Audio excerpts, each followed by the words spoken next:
지난 시간에 이어서 증도가 강의 시작하도록 하겠습니다.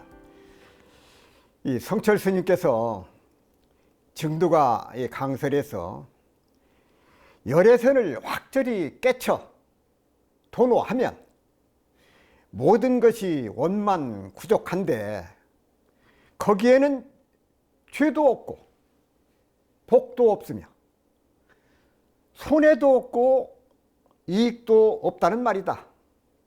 비단 손해와 이익, 죄와 복만 말하는 것이 아니라 자기와 남, 옳고 그름의 모든 편견이 완전히 떨어지면 정멸한 성품이 발현하는 것이니 그 가운데서 무엇을 묻고 찾을 필요가 있겠느냐는 뜻이다. 일체의 주관과 객관이 다 떨어진 곳이 쌍차이며 쌍차이면 쌍조로서 거기에서 중도 정견의 항사 묘용이 발현함을 알아야 한다고 말씀하셨습니다. 10장을 정리하도록 하겠습니다. 제10장 무죄복 무손익 정멸성중 막문명 죄와 복이 없고 손해와 이익도 없나니 정멸한 성품 가운데서 묻고 찾지 말라. 이어서 11장 하도록 하겠습니다. 제11장 비례진경 미증마러니 금일분명 수부석이로다. 예전엔 떼낀 거울 미처 갈지 못했더니 미처 갈지 못했다 그 말이죠. 오늘에야 분명히 닦아내었도다. 금일에야 분명히 닦아냈다 그 말. 거울에 낀 때를. 비례진경 미증마 금일분명 수부석. 예전에 때 묻은 거울을 미처 닦지 못했었는데 오늘에는 분명하게 거울을 쪼개버렸다 그 말씀이거든요.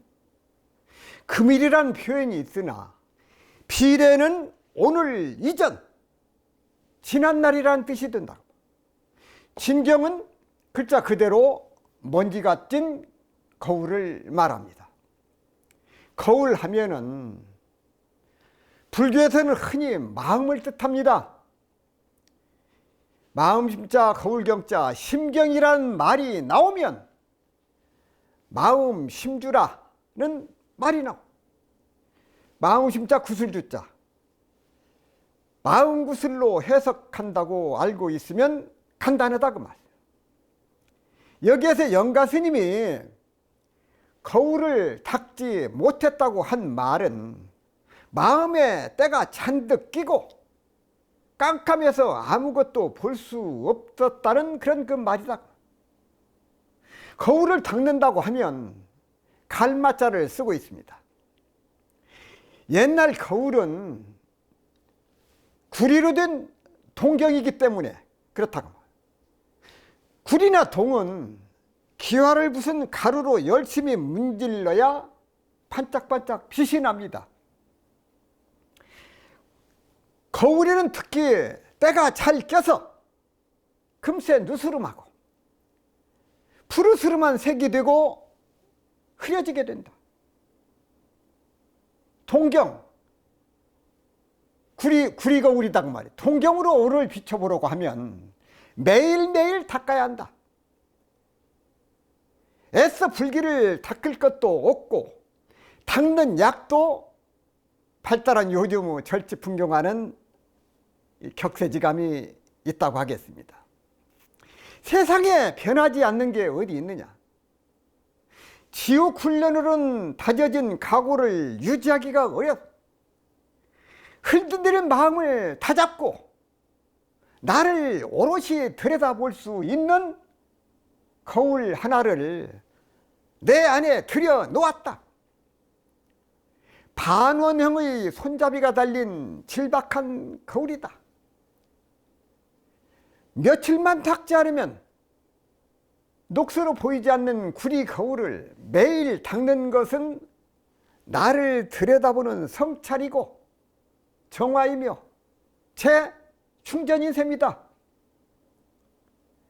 끊임없이 이어지는 명상을 통한 자아 성찰은 온전히 나를 위한 행위이며 말끔하게 닦여진 거울을 통해 선명하게 보고자 하는 건 자아였다. 이 글은 변종호 선생이 쓴 수필 구리 거울의 마지막 부분입니다. 날마다 구리 거울을 닦으면서 스스로 짠나왔자 자아를 발견하고자 하는 그의 노력이 한결 돋보입니다. 육조 스님이 오조 흥인 스님에게서 법을 받을 때도 이 거울 닦는 이야기가 나옵니다. 대중들이 오조 스님의 법을 이어받을 거라고 기대를 모았던 신수 스님은 신시보리수, 시며 명경대, 시시근불식, 물사야진애, 몸은 깨달음의 나무요, 마음은 밝은 거울이다. 때때로 갈고 닦아서 때가 끼지 않도록 하라는 개송을 지어서 오조 홍인 스님에게 바쳤습니다. 그 당시 육조 해능 스님은 당시의 행자 신분이었지만 그것을 전면 부정하고 나섰습니다. 보리본무수, 명경력 비대, 본래무일물, 하처야진에, 보리는 본래 나무가 아니고 밝은 거울도 또한 형체가 아니다. 본래 한 물건도 없는데 어디에 먼지가 끼겠는가? 이는 신수대사의 견해를 천면 부정한 것입니다. 거울 즉 마음 자체는 실체가 없다는 것이다 그 말. 그러므로 때가 끼고 말고를 논할 필요조차도 없다. 영가스님의 말씀도 육조되어서의 이 같은 견해에 따라서 해석을 해야 옳다 그 말이에요. 앞으 때 묻은 거울이라는 표현 때문에 때를 닦아냈다로 해석하는 경우가 있는데 그것은 잘못된 해석이다.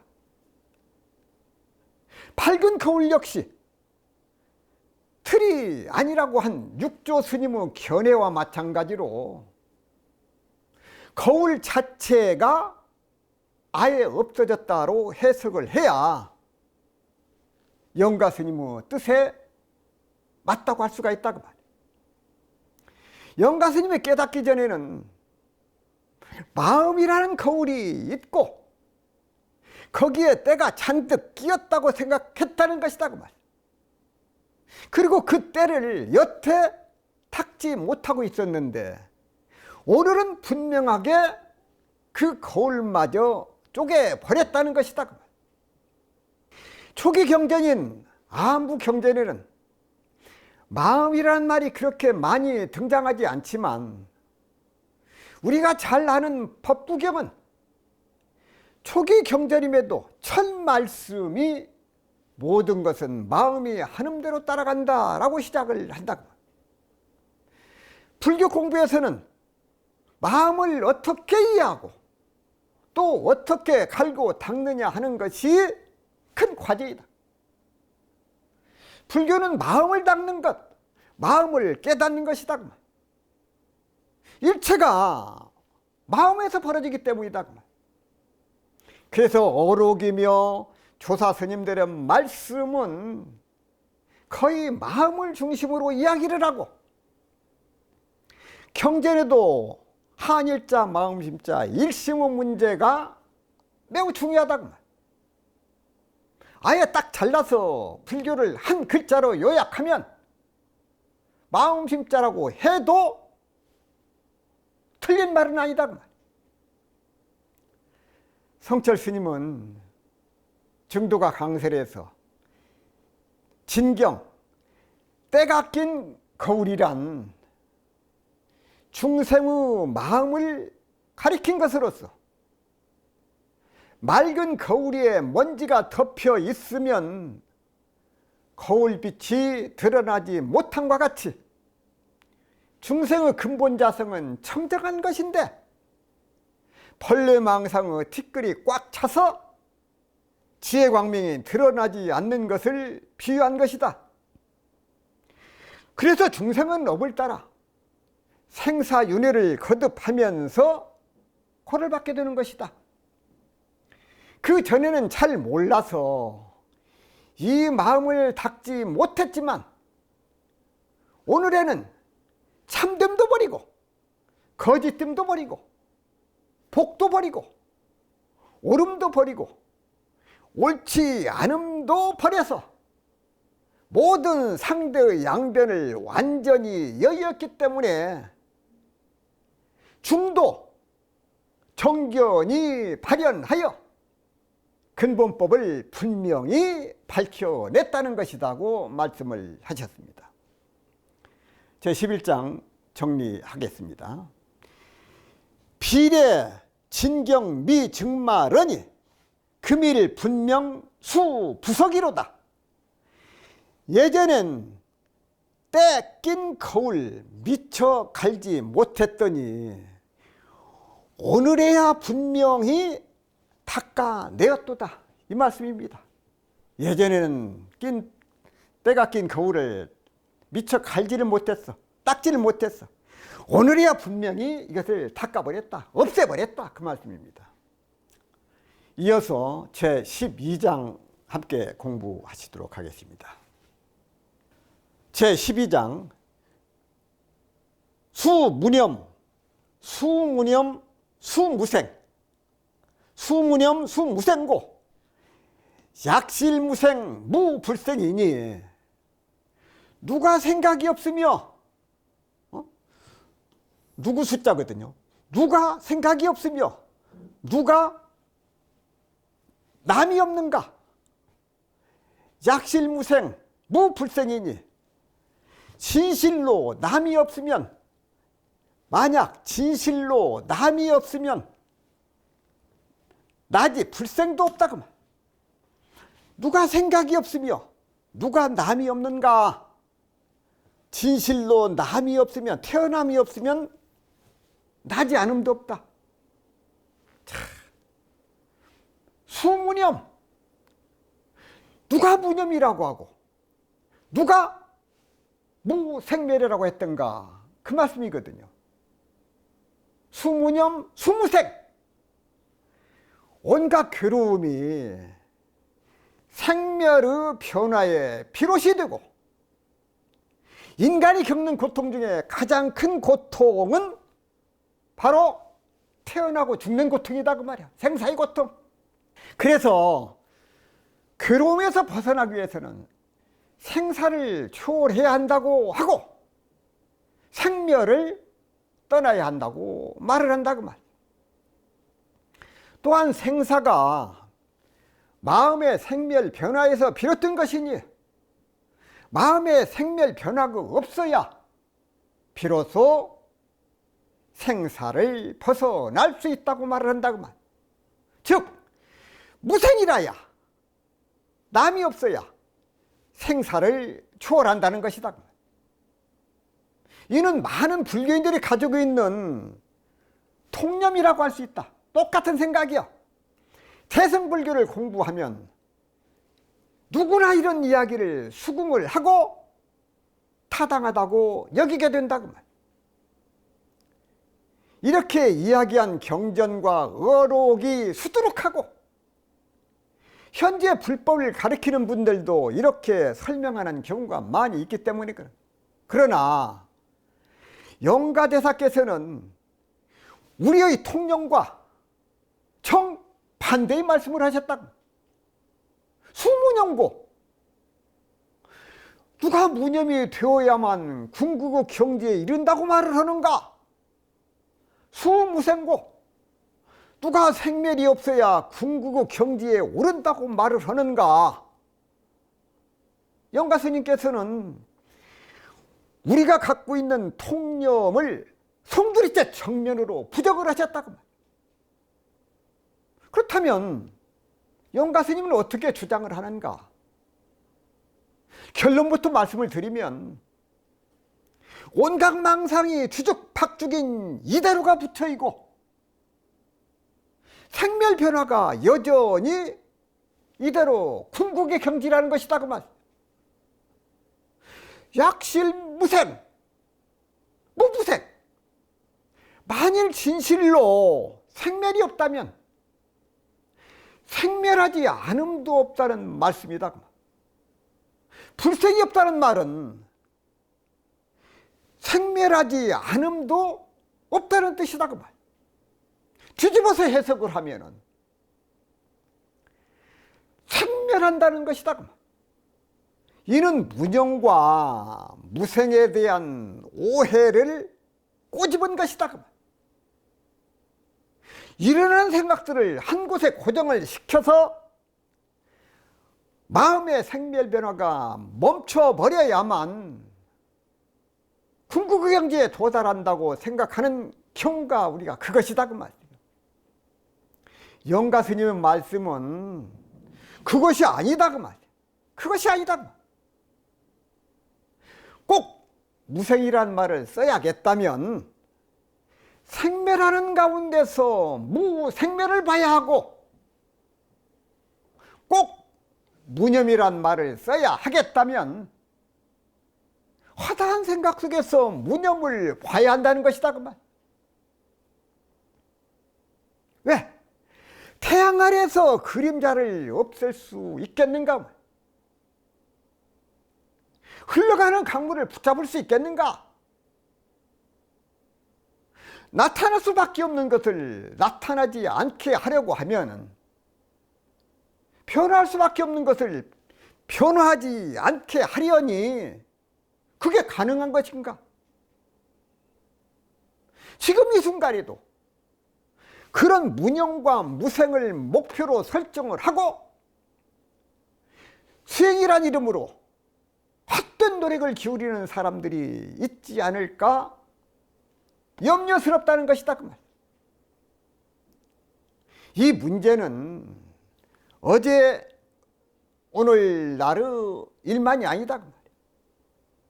영가 스님 당시에도 많은 수행자들이 무념과 무생을 오해를 하고 있기 때문에 영가 스님이 이것을 바로잡고자 하신 것이다 그 말.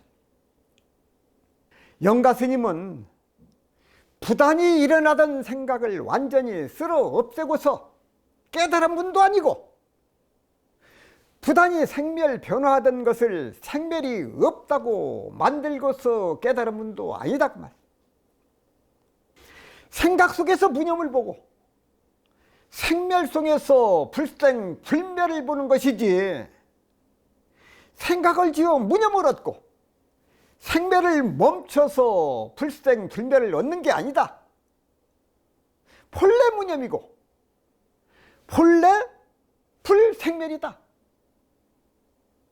세상을 바꿀 게 아니라 보는 눈을 바꾸라는 것이다 그 말이야. 그러면 세상을 어떻게 보라는 것인가? 생멸 속에서 불생 불멸을 보고 유념 속에서 무념을 보라는 것이다. 잘못된 견해에 사로잡혀 생각이 있고 생각하는 주체가 있고 생각할 대상이 있다고 여기는 것이지 본래 무념이기 때문이다. 성철 스님은 증도가 강설해서 앞에서는 떼낀 거울로서 나고 죽음의 망상을 말하고 이 구절에 이르서는 무생법인을 이루어 대원경지를 분명히 성취하였다는 것을 말씀하고 있다. 그래서 누가 생각이 없으며 누가 나는 것이 없느냐는 것은 때가 낀 겨울에서 때를 닦아내면 그 사람이 확실히 무념의 경계를 성취한 사람이고 무생법인을 증한 사람이라는 것이다. 그렇게 되면 참으로 나는 것이 없으면 나지 않는 것이 없다는 것이다. 곧 전체가 다 난다는 것이다. 참으로 쌍차하면 쌍조가 된다. 모든 일체의 망이 다하면 이것이 나는 것이 없는 것이며 거기에 항상 묘용의 무진 법문이 나오는 것이다. 실제로 무념을 성취하고 무생을 증했으면 그만인데 왜 또 남이 없으면 나지 않음이 없다고 하느냐 하면 혹 어리석은 중생이 잘못 이해하여 무생이나 무념에 응체하여 거기에 묶인다고 말이에요. 응체하여 단견에 빠질까 염려해서 하신 말씀이다. 한 가지 말할 것은 약실무생 무불생을 실제로 나는 것이 없으면 나지 않음도 없다고 해석한다면 이것은 전체를 까뭉개는 잘못된 해석이다. 그렇게 하면 뜻이 정반대가 되어서 쌍차 쌍조가 되질 않는다. 주의하여 해석해야 한다고 말씀하셨습니다. 12장 정리하겠습니다. 수무념 수무생고 약실무생 무불생. 누가 생각이 없으며 누가 남이 없는가? 진실로 남이 없으면 나지 않음도 없나니. 제13장 함께 공부하시도록 하겠습니다.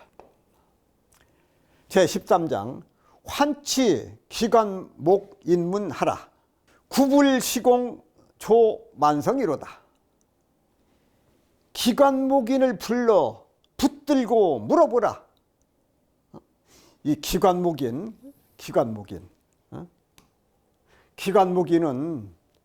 나무 인형이거든요. 구불시 공조만성.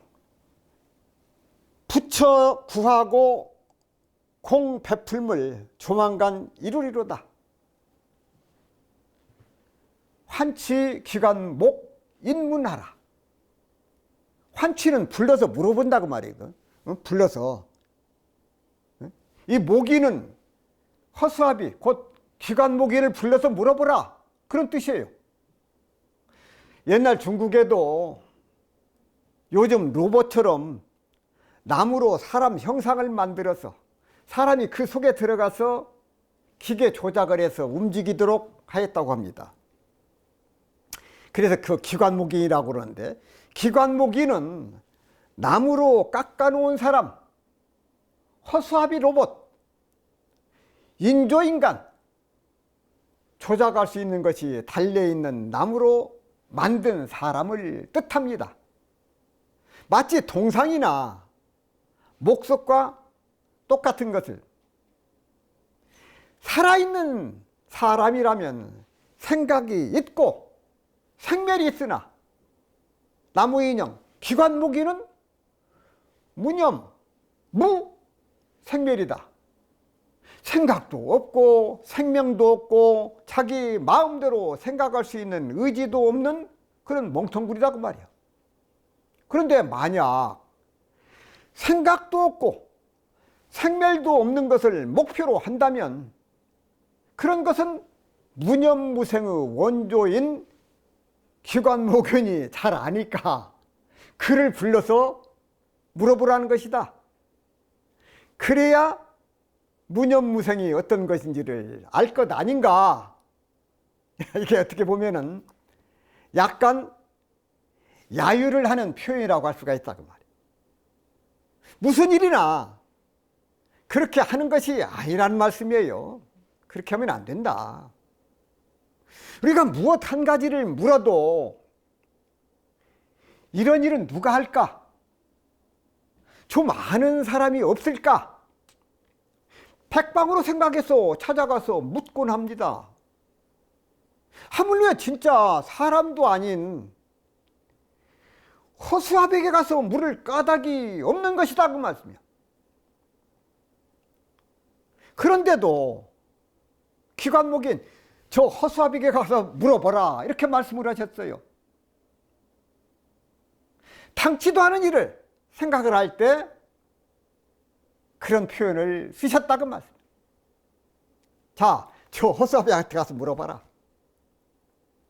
이 말씀은 동네 개한테 가서 물어봐라.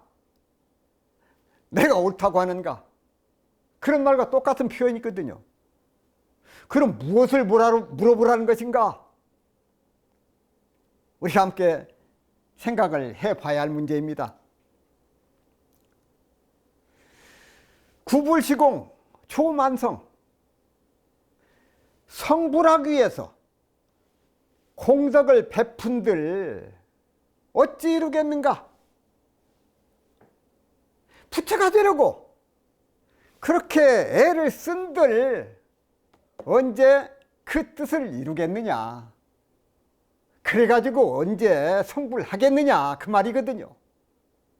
영가스님뿐만 아니라 역대 조사스님께서 항상 이렇게 말씀을 하셨다. 본래 부처임을 알아야 한다는 것이다. 그 말. 안목을 바꾸어서 본래 부처였음을 알아차려야지 제 마음대로 부처는 이런 것이다 하고 상정하거나 어떤 결정을 하거나 또 짐작을 해서 이리 깎고 저리 다듬으며 애쓰지 말라 그 말씀입니다. 성철 스님은 증도가 강설에서 기관목인이란 나무로 사람을 만들어 그 속에 들어가서 인형극 하듯이 나무 사람을 움직이는 것을 말한다. 기관목인에게 물어보라는 것은 곧 나무 장승에게 물어보라는 것과 마찬가지다. 예전 스님들은 나무 장승이 노래 부르고 돌 여자가 일어나서 춤을 춘다고 말씀을 하셨어. 결국은 참으로 나는 것이 없으면 곧 나는 것이 아니라는 말이다. 즉 나지 않는 것이 나는 것이고 나는 것이 곧 나지 않는 것이라는 말이다. 나무장성 이대로가 산 사람이며 산 사람 이대로가 나무 장승이 되어야만 참으로 쌍차 한 데서 쌍조가 되고 쌍조 한 데서 쌍차가 되어 차도동시엔 원흉무예한 구경법이 되는 것이다. 나무장승이 노래하고 돌 여자가 춤을 춘다고 하는 것은 크게 죽었다가 다시 살아난 소식을 비유해서 말한 것이며 나는 것이 없으면 나지 않는 것이 없다는 것을 말하고 있다. 이것이 곧 대원경지의 경계를 그대로 표현한 것이니 그 뜻을 잘 알아야만 나무장성에게 물어보는 무정설법의 뜻을 대강 짐작할 수 있을 것이라고 말씀하셨습니다. 13장 다시 한번 정리하겠습니다. 환치기관 목인문하라. 구불시공 초만성이로다. 기관목인을 불러 붙들고 물어보라. 부처를 구하고 공 베풀물 조만간 이루리로다. 이어서 제14장 함께 공부하시겠습니다. 제14장 방사대 막파착하고 정멸성중 수음탁이로다. 사대를 놓아. 이 사대 지수화풍 사대를 놓아버린다 그 말이요. 붙잡지 말고 이 파착은 붙잡는 것이죠. 붙잡지 말고 사대를 붙잡지 말고 놓아버려라. 정멸성중 스음탁, 정멸한 성품 따라서 먹고 마실지어다. 정멸한 성품을 따라서 먹고 마시라. 방사대 막파착. 사대를 붙잡고 있지 말고 놓아버려라. 이 사대는 이 몸뚱이거든. 지수화풍 사대. 사대는 이 몸과 세간을 구성하고 있는 기본 요소인 지수화풍을 말한다. 지수화풍은 본래 무상하고 나도 나의 것이 아니다. 이런 사실을 망각하고 우리는 이 육신을 나라고 여기며 거기에 집착을 한다고 말. 세상사 온갖 사단이 알고 보면 여기서 비롯이 된다고. 결과부자는 인도 사람 체형에 맞는 안됨새이지 다리 짧은 우리나라 사람에게는 맞지 않는다. 그 속내를 찬찬히 들여다보면 이 육신으로 어떻게든 무념이 되려고 하고 이 육신으로 어떻게든 무생이 되려고 하는 것이다. 그 말. 즉 사대로 구성된 이 몸을 여전히 나로 집착하고 있다는 것이다. 그 말. 정멸성중 수음탁이라. 정멸한 성품 가운데서 인연 따라서 먹고 마시라는 말이다. 나라고 여겼던 육신의 실상을 찬찬히 살펴보면 나라고 할 만한 것이 본래 없어. 태어난 적도 없고 자란 적도 없고 병들 일도 없고 죽을 일도 없다. 그런 나가 없다. 이것이 정멸성, 즉 정멸한 성품이다. 금강경에 재행무상일체공, 재행이 무상하여 일체가 공한 것이 즉시열의 대원각, 그것이 곧 열의 크고 원만한 깨달음이니라. 범소 유상 계시오망 약견재상 비상 즉견열애. 무릇 존재하는 형상은 모두가 다 허망한 것이니 모든 형상 아님을 보면 곧 열애를 보리라. 이렇게 말씀하셨다. 모든 현상이 무상하여 일체가 공하다. 재무상일체공이라고. 존재하는 형상은 모두가 다 허망하다 그 말. 범수유상 개시 허망이라고 해서 있던 것을 쓸어버려 없는 것으로 만들라는 것은 아니다. 무상과 공을 그렇게 이해를 하면 그것은 단견이고 또 다른 편견일 뿐이다. 말씀의 귀결점을 잘 알아야 됩니다. 무엇이 있다고 여기는 잘못된 견해, 무엇이 어떻다고 여기는 잘못된 집착을 버리라는 것이다. 그런 잘못된 견해와 집착을 버리고 실상을 보면 어떻게 되는가? 앞장에서 말씀하신 그대로 부처님의 성품이고 그대로 법신이다. 또한 이 구절에서 말씀하신 그대로 열애이고 그대로 완전한 깨달음의 경지가 된다고. 이런 말씀을 기억한다고 해서 이치를 다 아는 것은 아니에요. 그건 나무 살림이지 내 살림이 아니기 때문에 그렇다고. 그럼 어떻게 해야 되느냐? 스스로 직접 확인하고 깨달아서 자신의 살림살이 나 자신의 안목이 되었을 때 비로소 그 사람이 그대로 열애이고 그대로 태원각인이라고 할 수 있다고 말이에요. 이런 구절을 잘못 이해하면 불교를 허무주의로 착각을 하게 된다고 말이에요.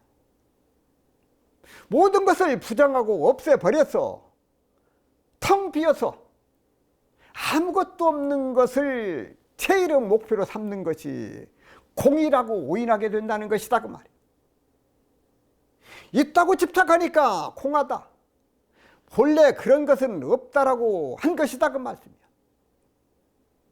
토끼의 뿔과 거북의 털이 본래 있었던가? 토끼의 뿔을 자르고 거북이의 털을 뽑는 것이 공이 아니다 그 말. 토끼의 뿔, 거북이의 털은 본래 있었던 적이 없다고 알려주는 것이 그것이 빌공짜 공이다 그 말씀. 하지만 중생들의 눈에는 토끼 뿔, 거북이 털이 엄연히 있는 것처럼 여긴다는 것이다 그 말. 그게 망상이에요. 그래서 그것을 다른 식으로 어떻게 표현을 하는가? 산은 산이요, 물은 물이다, 이렇게 말씀을 하셨다. 나와 너 등등 무엇이 분명히 있다고 여긴다. 하지만 자세히 관찰해 보면 이것과 저것이라고 구분할 만한 이것과 저것의 고정된 특성이 없다는 것이다. 곧 무자성이다 그 말. 늘 그 자리에서 그런 성질을 가지고 있을 것이라고 여겼던 그 무엇이 알고 보면 없는 것이다. 그래서 산은 산이 아니고 물은 물이 아니다고 하는 것이다 그 말. 그러면 실상은 무엇인가? 무엇이 실상이냐? 인연 따라서 생멸하는 모습을 쫓아서 갖가지 이름을 붙이지만은 그대로가 법신이고 그대로가 열애다. 즉 임시로 붙여진 갖가지 이름들이 열애와 법신의 다른 이름일 뿐이다. 그래서 이것을 두고 다시 산은 산이고 물은 물이다 라고 하는 것이다 그 말씀. 성철 스님은 증두가 강설에서 나지 않은 것, 곧 무생은 나무 장승과 같은 것이고 나지 않은 것이 없는 것, 즉 무불생은 진여의 항사 묘용을 말함인데, 그러면 우리가 실제로 진여를 완전히 깨쳐서 무생법인을 증하고 항사 묘용을 얻으려면 어떻게 해야 하느냐? 4대 오운을 다 놓아버려서 붙잡지 말고 청멸한 성품 가운데서 자유자재 활동하라는 것이다. 우리의 몸은 지수화풍의 4대와 색수상행식의 오운으로 되어 있는데 이것은 생멸하는 것으로서 거기에 집착하면 영원토록 이 남이 없음 무생을 모르게 된다. 이 4대나 오온이라고 하는 것은 우리가 꿈속에서 거짓된 모습으로 망견으로 집착하는 것이지, 실제로는 4대가 본래 공하여서 4대와 오온을 찾아보려야 찾아볼 수 없는 것이다. 그러므로 4대와 오온이 본래 공한 경계를 증해야만 그것이 정멸이다. 그와 같은 대정멸 경계 가운데서 우리가 이무자재하게 논의는 것을 수음탁이라고 한다. 다시 말해서 나무장승이 노래하고 돌여자가 일어나 춤을 추는 소식을 알려면 오온을 다 버리고 4대에 집착하지 않아야 하는 것이니, 그렇지 않으면 영원토록 이 소식을 모르게 된다. 4대와 오온을 다 버리면 이것이 대정멸세계이며 그 가운데서 우리가 대자유를 얻게 된다. 이 정멸이란 열반과 같은 말이다. 열반이란 아무것도 없는 죽은 것이 아니라 태자유, 태자재함을 말한다. 수음탁이란 태자유, 태자재하게 활동하는 뜻인데 그것은 곧 남이 없으면 나지 않음이 없다는 것을 알리기 때문이라고 말씀하셨습니다. 증도가 3장에 무명실성 즉 법신이요 환화공신 즉 법신이라. 무명의 참 성품이 곧 법신이요 헛개비 같은 몸이 곧 법신이로다. 이렇게 말씀을 하셨거든요. 참 영가스님 당시로 봐서는 참으로 당당하고 이 파격적인 그런 그 말씀인데 그 당시로서는 경천동지할 그런 그 말씀이에요. 근데 이런 말씀을 당당하게 하실 수 있었다는 것은 깨달음을 얻으셨기 때문이다. 내가 알고 보니 이렇다는 말씀이에요. 그러니 그런 깨달음을 얻은 사람의 바른 가르침, 그 중생들을 제도하기 위해서 그 말씀을 그렇게 강연히 하셨다고 말이에요. 그래서 우리가 참 그 성현들께서 중생들을 위해서 온갖 고통을 감내하시면서 깨달음을 얻으시고 중생을 제도하기 위해서 법을 베풀어 주신 그런 그 소중한 은혜를 생각하면서 깨우쳐진 법문이나 경전 말씀을 참으로 소중하게 받들고 공부를 해야 되겠다는 생각을 하면서 오늘 증도가 강의를 마무리하도록 하겠습니다. 감사합니다.